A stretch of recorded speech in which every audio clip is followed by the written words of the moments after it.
तो इस कहानी की शुरुआत होती है 1760 में। यहाँ हम कॉलिंस फैमिली को देखते हैं, जहाँ 3 मेंबर्स थे। माँ बाप को छोड़कर सिर्फ एक छोटा बच्चा था जिसका नाम बारनबास था। हम जान पाते हैं कि बारनबास के पिता बहुत अमीर आदमी थे, क्योंकि समुद्र में मछली पकड़ने का उनका बहुत बड़ा बिजनेस था। इसके अलावा अमेरिका से कुछ दूर उन्होंने एक नया टाउन भी बना लिया था, जिसका नाम रखा गया था कॉलिंस पोर्ट्स। लेकिन इसके बाद हम देखते हैं कि बारनबास के पिता उसे समझाकर कहते हैं कि असल में हमेशा पैसे से बड़ी चीज फैमिली होती है, इसलिए पैसे के लिए कभी भी अपनी फैमिली को मत बेच देना, हमेशा फैमिली पर ध्यान रखना। और इसके बाद हम देखते हैं कि बारनबास के पिता कॉलिंस पोर्ट में रहने के लिए एक बहुत ही आलीशान घर बनाते हैं, जिस घर का नाम रखा जाता है कॉलिनवुड। तो फिर ऐसे ही करते करते कुछ साल बीत जाते हैं और हम देखते हैं कि बारनबास के पिता का बिजनेस बहुत तेजी से ग्रो करना शुरू कर देता है। और इस समय के अंदर बारनबास भी काफी बड़ा हो जाता है, इसलिए घर में काम करने वाली मेड के साथ ही उसका अफेयर शुरू हो जाता है, क्योंकि उसके अंदर नई नई जवानी आ चुकी थी। और एक दिन हम देखते हैं कि वह उसी मेड के साथ बहुत क्लोज मोमेंट में था। तभी वह मेड उससे कहती है कि देखो, मैं तुमसे बहुत ज्यादा प्यार करती हूँ और छुप छुप कर प्यार करते हुए बहुत दिन हो गए हैं। अब मैं तुमसे शादी करके जिंदगी में सेटल होना चाहती हूँ। लेकिन बारनबास उस समय मना कर देता है और कहता है,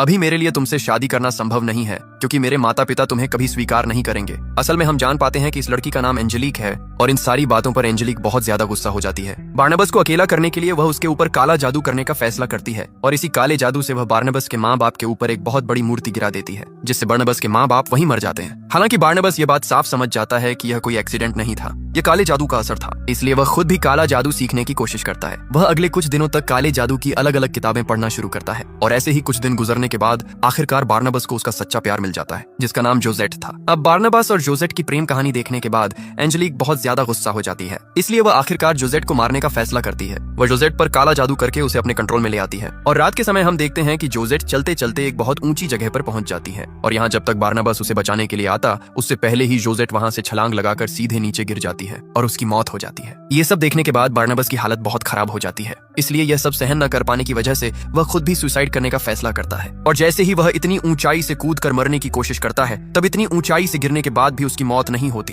क्योंकि हम जान पाते हैं कि एंजेलिक ने असल में उसके ऊपर जादू करके उसे वैम्पायर में कन्वर्ट कर दिया है, मतलब एक डरावना शैतानी वैम्पायर। एंजेलिक ने यह काम इसलिए किया था ताकि बारनबास चाहकर भी मर न सके और वह सारी जिंदगी अपने दुख के साथ ही जिंदा रहे। अब एंजेलिक यह बात समझ चुकी थी कि वह बारनबास को कभी नहीं पा सकेगी और उसे हराने का कोई दूसरा वे भी नहीं था, इसलिए वह गांव के लोगों को उसके खिलाफ भड़का देती है और सब मिलकर बारनबास को पकड़कर एक बॉक्स के अंदर बंद कर देते हैं और उसी बॉक्स के साथ उसे दफना दिया जाता है, मतलब उसे जिंदा ही कब्र में डाल दिया जाता है। और ऐसे ही पूरे 200 साल बीत जाते हैं। तो इसके बाद यहाँ से सीधे हम 1972 में आ जाते हैं। यहाँ हम विक्टोरिया नाम की एक लड़की को देखते हैं जो ट्रेन में बैठकर कॉलिंस पोर्ट की तरफ जा रही थी और आखिरकार जब वह गाड़ी से कॉलिनवुड पहुंचती है, तब विली नाम का एक कर्मचारी उसके लिए कॉलिनवुड का दरवाजा खोलता है। इसके बाद जैसे ही विक्टोरिया कॉलिनवुड के अंदर जाती है, तभी वह बारनबास की एक पिक्चर देखती है और यह देखने के बाद वह जाकर पूछती है कि असल में इस पिक्चर वाला आदमी कौन है। तभी हम देखते हैं कि यहाँ एलिजाबेथ नाम की एक महिला चली आती है, जो आकर कहती है कि इसका नाम बारनबास है, जो इस फैमिली का बहुत ईमानदार और महान मेंबर था, लेकिन अब उसकी मौत हो चुकी है। असल में तब हम जान पाते हैं कि एलिजाबेथ भी इसी फैमिली की एक मेंबर है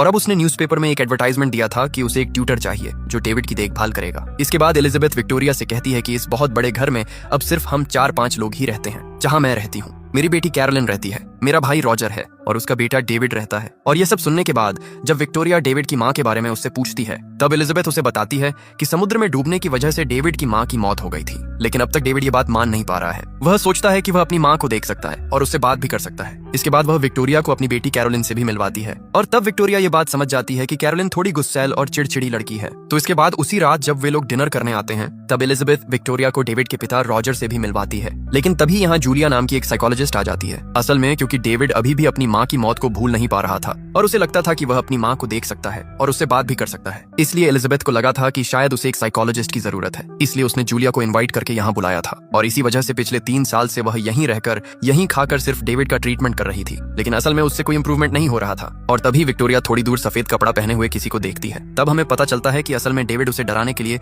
सफेद कपड़ा पहन कर आया था, लेकिन विक्टोरिया इससे डरती नहीं है। तो इसके बाद रात में जब विक्टोरिया अपने रूम में जाकर अपने कपड़े ठीक कर रही थी, तभी वह देखती है कि उसके दरवाजे के सामने सफेद कपड़ा पहने हुए कोई खड़ा है। उसे लगा कि शायद डेविड उसे फिर से डराने आया है, इसलिए जैसे ही वह जाकर सफेद कपड़े को हटाती है, तभी उसके सामने जोसेट की आत्मा आ जाती है और जोसेट की आत्मा उससे सिर्फ इतना कहकर चली जाती है कि मैं बहुत जल्द यहाँ आ रही हूँ। ये कहकर वह वहाँ से थोड़ी दूर चली जाती है और वहाँ से अचानक गायब हो जाती है। और तब दूसरी तरफ हम देखते हैं कि कुछ मजदूर जमीन में गड्ढा खोद रहे थे और जब वे थोड़ा गड्ढा खोद लेते हैं, तब उन्हें किसी सख्त चीज का एहसास होता है। इसीलिए जब वे मिट्टी हटाकर अच्छे से चेक करते हैं, तब उन्हें यहाँ एक बॉक्स मिलता है। उन्हें लग रहा था कि यह कोई खजाना हो सकता है। है, लेकिन असल में इसके अंदर बरनबास को बंद किया गया था। और जैसे ही मजदूर बहुत क्यूरियोसिटी में खजाने की चेन काट देते हैं, तभी बारनाबास वहां से आजाद हो जाता है और बाहर आते ही वह एक एक करके हर मजदूर पर हमला करता है और उनका खून पीकर एक एक करके उन सभी को मार देता है। तो इसके बाद वह यहाँ से सीधे कॉलिनवुड में आ जाता है, मतलब अपने घर में। यहाँ घुसते ही उसे विली मिल जाता है, इसलिए सबसे पहले वह विली को अपने कंट्रोल में ले लेता है और फिर वह उसे पूछता है कि क्या अब भी इस घर में कॉलिन्स फैमिली के लोग रहते हैं। तब विली उसे हाँ कहता है और इसीलिए वह विली को लेकर सीधे घर के अंदर चला आता है और घर के अंदर अलग अलग शाही चीजों को टच करना शुरू कर देता है और इनके बारे में विली को डिटेल में बताना शुरू करता है। और जब वे लोग ये सब कर रहे थे, तभी थोड़ा आगे जाने के बाद आखिरकार उन्हें कैरोलिन और डेविड भी मिल जाते हैं। हालांकि बारनबास को देखने के बाद कैरोलिन थोड़ा ज्यादा डर जाती है, लेकिन तब डेविड उसे शांत करता है और दीवार पर लगी बरनबास की पिक्चर उसे दिखाता है। वह कहता है कि यही बरनबास है और बरनबास तब कहता है कि हाँ, यही मैं हूँ।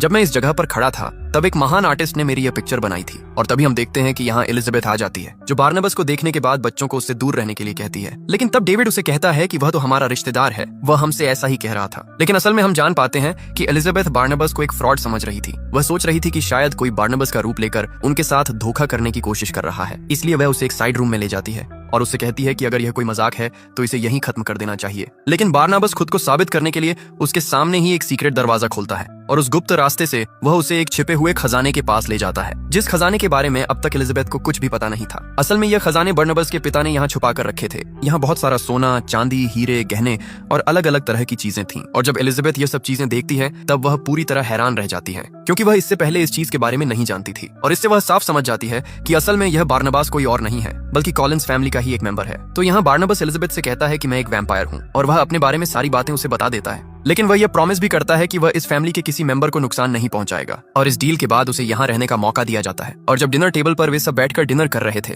तब आखिरकार एलिजाबेथ सबको बारनबास से मिलवाती है। वह कहती है कि यह हमारा दूर का रिश्तेदार है। और तभी हम देखते हैं कि डॉक्टर जूलिया यहाँ आ जाती है, इसलिए एलिजाबेथ उसे बारनबास से मिलवाती है। तो इसके बाद बारनबास उनसे उनके फिशिंग बिजनेस के बारे में पूछता है और जानना चाहता है कि उसमें कितनी तरक्की हुई है। लेकिन तब एलिजाबेथ उसे बताती है कि हमारा बिजनेस तो ऑलमोस्ट डूब चुका है, क्योंकि एंजेलिक नाम की एक खतरनाक लड़की ने सारे फिशरमैन से डील कर ली थी और उन्हें हमारी कंपनी से दूर कर दिया था। इसलिए अब हमारा बिजनेस लगभग खत्म ही हो चुका है। लेकिन तभी यहाँ विक्टोरिया चली आती है और विक्टोरिया को देखते ही बारनबास उसे जोसेट कहकर बुलाने लगता है और यह सुनकर यहाँ सब पूरी तरह हैरान हो जाते हैं। असल में हम जान पाते हैं कि जोसेट के फेस से विक्टोरिया का फेस पूरी तरह मिलता था, इसीलिए उसने गलती से उसे जोसेट कहना शुरू कर दिया था। लेकिन इसके बाद विक्टोरिया उसे अपना इंट्रोडक्शन देती है और वे लोग यहाँ बैठकर बातें करना शुरू करते हैं। तो इसके बाद अगले सीन में हम एंजेलिक को देखते हैं। असल में ये वही एंजेलिक है जिसने बरनबास को दफना दिया था और यही वह काला जादू करने वाली विच है, जो एक समय सारे बिजनेस को कंट्रोल में लेकर अपना नाम बदल चुकी है, अपना रूप पूरी तरह बदल चुकी है और 200 साल से जिंदा है। और जब वह आज अपनी फैक्ट्री में आती है, तब उसे पता चलता है कि कल रात जब उनके कुछ मजदूर गड्ढा खोद रहे थे, तब उन्हें कोई सख्त चीज मिली थी और जैसे ही उन्होंने उस चीज को खोला, तब किसी ने बहुत खतरनाक तरीके से उन्हें मार दिया। मतलब उन सभी की भयानक मौत हो गई। और यह बात सुनकर एंजेलिक पूरी तरह हैरान रह जाती है, क्योंकि उसे लगता है कि शायद बारनबास मुक्त हो गया है। और जब वह उस साइट को विजिट करने जाती है, तब वहां जाकर यह साफ हो जाता है कि सच में बरनबास मुक्त होकर वहां से चला गया है। तो इसी वजह से एंजेलिक वहां समय बर्बाद नहीं करती और वहां से सीधे कॉलिनवुड चली आती है ताकि वह बरनबास से मिल सके। और जैसे ही वह बरनबास से मिलती है और उससे हाथ मिलाती है, तब बरनबास साफ समझ जाता है कि यह लड़की असल में कौन है। ये एंजेलिक ही है, ये बात उसके सामने साफ हो जाती है। इसलिए वह उसे साइड रूम में ले आता है और उससे उनके बिजनेस के बारे में पूछना शुरू करता है। लेकिन तब एंजेलिक उससे कहती है कि वह बिजनेस अब मेरा हो चुका है और अब तक तुम शायद समझ ही गए होगे कि मैं कौन हूँ। तब बरनबास कहता है कि हाँ, मैं समझ चुका हूँ, तुम वही बिच हो जिसने मेरी जिंदगी को तबाह कर दिया था और इस अपराध के लिए मैं तुम्हें जेल में डाल दूंगा। लेकिन तब एंजेलिक हंसते हुए उससे कहती है कि तुम्हारी बात पर कोई भी विश्वास नहीं करेगा, तुम चाहकर भी कुछ नहीं कर पाओगे, क्योंकि पिछले 200 साल से मैं अलग अलग रूप और अलग अलग नाम से इस सोसाइटी में बहुत सम्मान के साथ रह रही हूँ और अब तुम जिस कॉलिनवुड में हो, वो कॉलिनवुड भी पूरा मेरा है। और इसके बाद जैसे ही एंजेलिक वहां से चली जाती है, तब बारनबास जाकर एलिजाबेथ को उसके बारे में सारी बातें बता देता है। वह बता देता है कि यही वह विच है, मतलब यही वह लड़की है जिसने मेरे माँ बाप को मारा, मेरे प्यार को मुझसे छीन लिया और मैं चाहकर भी कुछ नहीं कर पाया। लेकिन ये सब सुनने के बाद एलिजाबेथ उसे मोटिवेट करना शुरू करती है। वह कहती है कि नहीं, तुम एक बार ट्राई करके देखो, तुम अपनी इज्जत, अपना बिजनेस, सब कुछ फिर से वापस पा सकते हो, क्योंकि बुरे लोग कभी जीत नहीं सकते। तो अब मोटिवेट होकर बारनबास सबसे पहले इस बहुत बड़े घर को डेकोरेट करने का काम शुरू करता है। यहाँ वह बड़ी बड़ी सुंदर पेंटिंग्स बनवाता है, अपने घर को अच्छे से सजाकर एक बेहतर रूप में ले आता है और इसके बाद वह अपने बिजनेस को बड़ा करने के लिए विली को लेकर सीधे बड़े बड़े फिशरमैन से मिलने जाता है और उन्हें हिप्नोटाइज करके एंजेलिक के सारे काम छोड़कर उसके लिए काम करने के लिए राजी कर लेता है। और ऐसे ही उसका बिजनेस फिर से नए तरीके से शुरू हो जाता है। लेकिन एक दिन जूलिया देखती है कि बारनबास बहुत क्यूरियोसिटी के साथ कैरोलिन के रूम की तरफ देख रहा था और यहाँ एक लाल लैंप की तरफ देखकर वह ये समझने की कोशिश कर रहा था कि असल में ये चीज चीज क्या है, और इससे जूलिया को उस पर शक हो जाता है। इसलिए वह उसे रूम में ले जाकर ट्रीटमेंट करने का फैसला करती है। वह कहती है कि देखो, मैं एक साइकोलॉजिस्ट हूँ और मैं जानती हूँ कि तुम्हें कोई न कोई बीमारी है, इसलिए मुझे सारी सच्चाई बताना शुरू करो। असल में वह उसके बारे में सारी बातें जानना चाहती थी, इसलिए वह ट्रीटमेंट का बहाना बनाकर उसे पूरी तरह हिप्नोटाइज कर देती है और उसके बारे में सारी बातें जान लेती है। और वह यह भी जान जाती है कि असल में वह एक वैम्पायर है। और यह जानने के साथ ही जूलिया सीधे एलिजाबेथ से मिलने चली आती है और उससे कहती है कि मैं बर्नबास के बारे में सारी बातें जान चुकी हूँ। वो एक वैम्पायर है, ये मैं ऑलरेडी जानती हूँ। मैं यह भी जानती हूँ कि तुम भी यह बात जानती थी, लेकिन यह सब जानने के बाद भी तुमने उसे यहाँ रहने क्यों दिया? लेकिन तब एलिजाबेथ उससे कहती है कि तुम जितना जान चुकी हो उतने तक ही लिमिटेड रहो, क्योंकि तुम्हें इन सारी बातों में दखल देना बिल्कुल भी सही नहीं है और ये बात किसी के साथ शेयर मत करना। और मैंने उसे यहाँ रहने दिया है क्योंकि उसने शर्त रखी है कि वह हमारी फैमिली के किसी मेंबर को कोई नुकसान नहीं पहुंचाएगा। और तब दूसरी तरफ हम देखते हैं कि बार्नबास कैरोलिन के साथ बैठकर बातें कर रहा था और इसी बातचीत के बीच वह उससे कहता है कि तुम मुझे साफ साफ बताओ कि इस जमाने में प्यार कैसे होता है। तब कैरोलिन उसे सलाह देकर कहती है कि सबसे पहले तुम्हें अपना फेस चेंज करना होगा, मतलब तुम्हें अपना पूरा लुक बदलना होगा और एक नॉर्मल इंसान की तरह लाइफ जीनी होगी ताकि लोग तुम्हें देखकर तुमसे बात करना चाहें। और ऐसा करने पर प्यार कैसे होता है ये तुम कुछ दिनों बाद अपने आप समझ जाओगे। लेकिन इसके अगले सीन में हम देखते हैं कि बार्नबास सीधे जूलिया के चेंबर में आ जाता है और यहाँ जूलिया बार्नबास का खून निकालना शुरू करती है। असल में जूलिया ने बार्नबास को यह विश्वास करवा दिया था कि अगर वह उसका सारा खून निकाल कर उसके अंदर इंसान का खून डाल सके तो वह फिर से इंसान बन जाएगा, मतलब वैम्पायर से दोबारा इंसान में कन्वर्ट हो जाएगा। और इसके अगले सीन में हम देखते हैं कि बार्नबास और विक्टोरिया समुद्र किनारे एक दूसरे का हाथ पकड़कर चल रहे थे। उन्हें देखकर हमें लग रहा था कि वे एक दूसरे को पसंद करना शुरू कर चुके हैं। और तभी दूसरी तरफ हम देखते हैं कि एंजेलिक अपनी कंपनी के सारे बोर्ड मेंबर्स के साथ मीटिंग कर रही थी। वे सभी उसे वार्निंग दे रहे थे कि उनका बिजनेस धीरे धीरे नीचे जा रहा है, मतलब उनका बिजनेस खराब हो रहा है और ये सब सिर्फ बार्नबास की वजह से हो रहा है। इसलिए एंजेलिक बहुत गुस्से में आकर उनसे कहती है कि बार्नबास के साथ मेरी एक मीटिंग फिक्स करो। इसके बाद शाम के समय बार्नबास के साथ उसकी एक मीटिंग फिक्स कर दी जाती है और जैसे ही बार्नबास रूम में आता है तब एंजेलिक उसे बहुत बड़ी रकम का चेक देकर कहती है कि यह चेक लो और फिशिंग बिजनेस से दूर जाने का फैसला करो। लेकिन इससे भी बार्नबास राजी नहीं होता, इसलिए एंजेलिक जाकर उसे सिड्यूस करके मनाने की कोशिश करती है। वह उसे अलग अलग तरीकों से राजी कराने की कोशिश करती है और आखिरकार वह उससे कहती है कि ठीक है तो फिर हम दोनों मिलकर बिजनेस को रन करते हैं। लेकिन इस पर भी बार्नबास राजी नहीं होता। वह उससे कहता है कि तुमने मेरे साथ जो जो किया है वह मैं कभी नहीं भूल सकता, और यह कहकर वह उसे मना करता है और वहां से चला आता है। और तब दूसरी तरफ हम देखते हैं कि विक्टोरिया रात में सोने की कोशिश कर रही थी, तभी उसे एक सपना आता है और इस सपने के अंदर हम जान पाते हैं कि असल में वह बचपन से ही जोजेट की आत्मा को अपने सामने देख पाती थी। वह उससे बात भी करती थी, लेकिन उसके माँ बाप इस बात को कभी समझ नहीं पाए, इसलिए उन्होंने उसे पागल समझकर मेंटल हॉस्पिटल भेज दिया था। और अब जब वह नींद से उठती है तब भी वह अपने सामने जोजेट की आत्मा को देखती है, इसलिए वह जाकर उस आत्मा को फॉलो करना शुरू करती है और वह आत्मा धीरे धीरे जाकर एक लाइट के ऊपर चढ़ती है और ठीक वैसे ही जमीन पर गिर जाती है जैसे उसने सुसाइड करके जान दी थी। तो इसके बाद अगले दिन रात को बार्नबास अपने घर में एक बहुत बड़ी पार्टी देता है जहां वह इस गांव के सभी लोगों को इनवाइट करता है, जितने फिशरमैन थे उन सबको इनवाइट करता है और उन्हें थोड़ा एंजॉय करवाने की कोशिश करता है। लेकिन पार्टी के बीच जब बार्नबास धीरे धीरे अपने घर के अंदर चल रहा था तब वह देखता है कि डेविड एक रूम के सामने खड़ा था जिस रूम का दरवाजा बंद था और डेविड उससे कहता है कि उसके पिता ने अंदर किसी को जाने से मना किया है। और ये सुनते ही बार्नबास समझ जाता है कि अंदर कुछ गलत हो रहा है, इसलिए जब वह खिड़की से थोड़ा छुपकर देखने की कोशिश करता है तब वह देखता है कि असल में डेविड के पिता रॉजर एक लड़की के साथ यहाँ गलत काम करने की कोशिश कर रहा था। मतलब वह समझ जाता है कि रॉजर अपनी फैमिली के प्रति बिल्कुल भी लॉयल नहीं है, वह किसी दूसरी लड़की के साथ अफेयर करने की कोशिश कर रहा है। लेकिन थोड़ी देर बाद जब बार्नबास बैल्कनी की तरफ जाता है तब वह देखता है कि यहाँ विक्टोरिया अकेली खड़ी थी, इसलिए वह उसे नीचे जाकर पार्टी में शामिल होने के लिए कहता है। लेकिन तब विक्टोरिया उसे अपने बचपन के बारे में बताना शुरू करती है। वह कहती है कि बचपन से ही मेरे सामने एक आत्मा आ जाया करती थी जिस आत्मा से मैं बात कर सकती थी, लेकिन मेरे माँ बाप इस बात को कभी समझ नहीं पाए, इसीलिए मुझे मेंटल हॉस्पिटल भेज दिया गया था और मेरा बचपन बहुत कठिन गुजरा। लेकिन एक दिन उसी आत्मा ने मुझे कॉलिनवुड आने का रास्ता दिखाया और जब उसके जरिए मैं कॉलिनवुड आ गई और बाद में तुमसे मेरी मुलाकात हुई तब से मुझे लग रहा था कि पता नहीं क्यों मैं तुम्हें 1000 साल से जानती हूँ। अब शायद ये मेरी किस्मत ही थी कि मैं यहाँ आई और तुमसे मिली। अब मुझे तुम धीरे धीरे पसंद आने लगे हो। और यह कहकर वे दोनों किस करना शुरू कर देते हैं। लेकिन तभी दूर से एंजेलिक ये सब देख लेती है जो बिना किसी इनविटेशन के पार्टी में आ गई थी। इसके बाद जब बर्नबास वहां से डॉक्टर जूलिया के पास आता है तब वह देखता है कि डॉक्टर जूलिया उसका खून अपने अंदर पुश कर रही थी और इससे बार्नबास साफ समझ जाता है कि असल में डॉक्टर जूलिया उसे इंसान बनाने की जगह उल्टा उसका खून लेकर अपने अंदर पुश कर रही थी ताकि वह खुद अमर बनने की कोशिश कर सके। लेकिन इस बात पर बार्नबास का दिमाग बहुत गर्म हो जाता है, इसलिए वह डॉक्टर जूलिया को काट कर वहीं मार देता है और इसके बाद विली के साथ इस डेड बॉडी को चुपचाप वहां से निकालकर समुद्र में फेंक देता है। इसके बाद दूसरी तरफ हम देखते हैं कि रॉजर इस बंगलो में एक सीक्रेट दरवाजा ढूंढने की कोशिश कर रहा था, मतलब वही दरवाजा जो खजाने का दरवाजा था। लेकिन तभी पीछे से बार्नबास आ जाता है और क्योंकि बार्नबास रॉजर के बारे में पहले से ही सावधान हो चुका था इसलिए वह उसका गला पकड़कर उसे 2 ऑप्शंस देता है। वह कहता है कि पहला, तुम यहाँ रहकर अपने बेटे डेविड के लिए एक आदर्श पिता बनकर काम करोगे, या फिर खजाने से अपनी इच्छा के अनुसार पैसा लेकर यहाँ से हमेशा के लिए चले जाओगे। असल में उसने उसे ये दो ऑप्शन इसलिए दिए थे क्योंकि वह पहले से ही यह बात समझ चुका था कि जब वह एक्स्ट्रा मैरिटल अफेयर कर रहा है तो इसका मतलब उसने डेविड की माँ से सिर्फ पैसों के लिए शादी की थी। इसलिए जब वह उसे ये दो ऑप्शंस देता है तब हम देखते हैं कि वह दूसरे ऑप्शन को चूज करता है और वह सारा पैसा लेकर डेविड को अकेला छोड़कर हमेशा के लिए वहां से चला जाता है। और जब डेविड देखता है कि उसका पिता उसे हमेशा के लिए छोड़कर जा रहा है तब वह बहुत दुखी हो जाता है और वहां से दौड़ते हुए अपने रूम की तरफ जाने लगता है। लेकिन तभी उसका पैर एक सीढ़ी से टकराता है और एक बहुत बड़ा बल्ब उसके ऊपर गिरना शुरू कर देता है। और ये देखने के बाद एक सेकंड के अंदर ही बार्नाबास जाकर उसे सेव कर लेता है। और यह देखकर यहाँ सब पूरी तरह हैरान रह जाते हैं क्योंकि किसी नॉर्मल इंसान के लिए यह करना बिल्कुल भी पॉसिबल नहीं था। और सब समझ जाते हैं कि वह एक वैम्पायर है क्योंकि जैसे ही उसके शरीर पर धूप पड़ी तभी उसके शरीर में आग लगनी शुरू हो गई। लेकिन विली आकर पानी डालकर किसी तरह उसे बचा लेता है। और अब क्योंकि सब समझ चुके थे कि बार्नाबास कोई नॉर्मल इंसान नहीं है, वह एक डरावना वैम्पायर है, इसलिए सब डरकर अपनी अपनी तरह से भागना शुरू कर देते हैं। विक्टोरिया भी जब ये बात देखती है तब वह भी उससे दूर भागना शुरू कर देती है। और यह देखकर बार्नाबास का मन बहुत खराब हो जाता है, इसलिए वह सीधे एंजेलिक से मिलने चला आता है और उससे रिक्वेस्ट करना शुरू करता है कि उसे इस अवधि से बाहर निकाल दे। लेकिन एंजेलिक तो उसे साफ मना कर देती है। वह भी उसे दो ऑप्शंस देती है।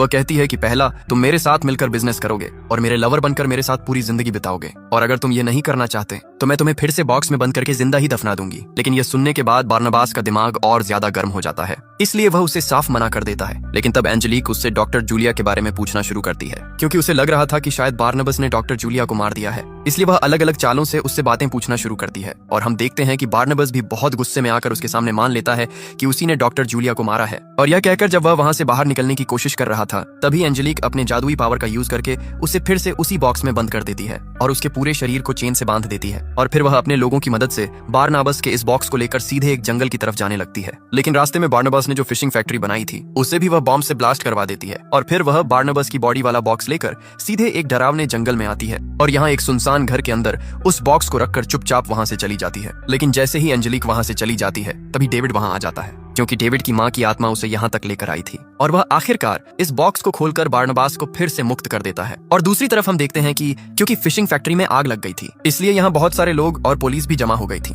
और तभी यहाँ एंजेलिक आती है और पुलिस के माइक की मदद से वह सबको यह बता देती है कि उसने असल में बार्नाबास से बात की थी और बार्नाबास ने उसके सामने कन्फेस किया कि डॉक्टर जूलिया को उसने खुद मारा था। यहाँ वह पुलिस को यह बताने की कोशिश करती है कि असल में बार्नाबास तो किलर है ही, बल्कि उसकी फैमिली भी इसमें शामिल है क्योंकि उसकी फैमिली ने भी इसे छुपाने की कोशिश की थी, इसलिए वे अपराधी हैं। और थोड़ी देर बाद पुलिस भी इस बात से कन्विंस हो जाती है, इसलिए एंजेलिक पुलिस को लेकर सीधे कॉलिनवुड आती है ताकि उसकी फैमिली को अरेस्ट करवा सके। लेकिन तभी उसके सामने बार्नाबास आ जाता है जिसे देखकर वह पूरी तरह हैरान रह जाती है क्योंकि उसने तो उसे जंगल में बॉक्स के अंदर बंद किया था, लेकिन अब वह यहाँ कैसे आ गया। लेकिन इन सबका कोई आंसर दिए बिना बार्नाबास सीधे एंजेलिक की गर्दन पर काट लेता है, लेकिन इससे उसे कुछ भी नहीं होता, बल्कि वह अपनी पावर का यूज करके बार्नाबास को दूर फेंक देती है। और ये बात जब वहाँ मौजूद आम लोग और पुलिस वाले देखते हैं तब वे सब पूरी तरह हैरान रह जाते हैं और वे सभी साफ समझ जाते हैं कि वे दोनों असल में नॉर्मल नहीं है, वे दोनों खतरनाक वैम्पायर हैं। और इतना देखते ही पुलिस भी सावधान हो जाती है, इसलिए गांव के आसपास जितने लोग थे उन सबको वहां से भाग जाने के लिए कहती है। और इसके बाद हम देखते हैं कि बार्नाबास और एंजेलिक के बीच बहुत खतरनाक लड़ाई होती है। यहाँ वे दोनों एक दूसरे को अच्छे से मार रहे थे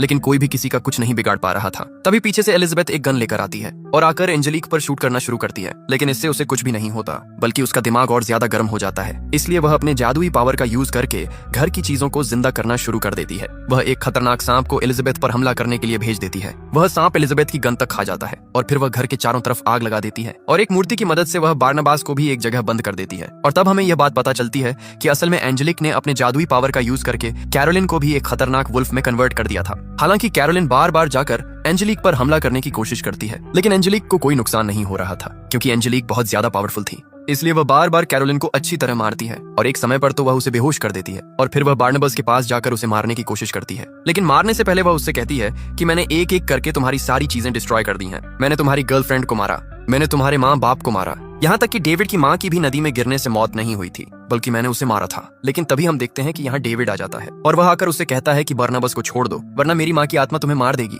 और इतना कहते ही हम देखते हैं कि डेविड की माँ की आत्मा सामने आ जाती है और वह अपनी सारी पावर से एंजेलिक पर अटैक करती है, जिससे एंजेलिक जाकर एक लाइट से जोर से टकराती है और उसी लाइट के साथ नीचे गिरकर बेहोश हो जाती है। और तब बार्नाबास उस मूर्ति के हाथ से मुक्त हो जाता है। फिर वह बाहर आते ही सबसे पहले सबको वहां से चले जाने के लिए कहता है और इसके बाद जब वह एंजेलिक के पास जाता है और उससे बात करने की कोशिश करता है तब वह साफ समझ जाता है कि थोड़ी देर में एंजेलिक की मौत हो जाएगी क्योंकि जिस खतरनाक वे में वह लाइट के साथ गिरी है उससे उसके बचने की कोई संभावना नहीं है। और हम देखते हैं कि थोड़ी देर बाद ठीक ऐसा ही होता है। थोड़ी देर बाद एंजेलिक की मौत हो जाती है और तब दूसरी तरफ हम विक्टोरिया को देखते हैं जो धीरे धीरे चलते हुए उसी पहाड़ के ऊपर गई थी जिस पहाड़ से जोसेट ने छलांग लगाकर सुसाइड किया था। असल में विक्टोरिया जान चुकी थी कि बार्नबास कोई नॉर्मल इंसान नहीं है, वह एक डरावना वैम्पायर है, इसलिए वह चाहकर भी बार्नबास को नहीं पा सकेगी। इसलिए वह खुद यहाँ आकर सुसाइड करने की कोशिश करती है। और दूसरी तरफ जब बार्नबास उसे ढूंढ नहीं पा रहा था तब वह उसे ढूंढते ढूंढते आखिरकार उसी पहाड़ के ऊपर आ जाता है और छलांग लगाने से ठीक पहले वह उसे बचा लेता है। लेकिन तब विक्टोरिया भी उसे यह समझाने की कोशिश करती है कि देखो, मैं और तुम कभी एक नहीं हो सकते क्योंकि मैं एक नॉर्मल इंसान हूँ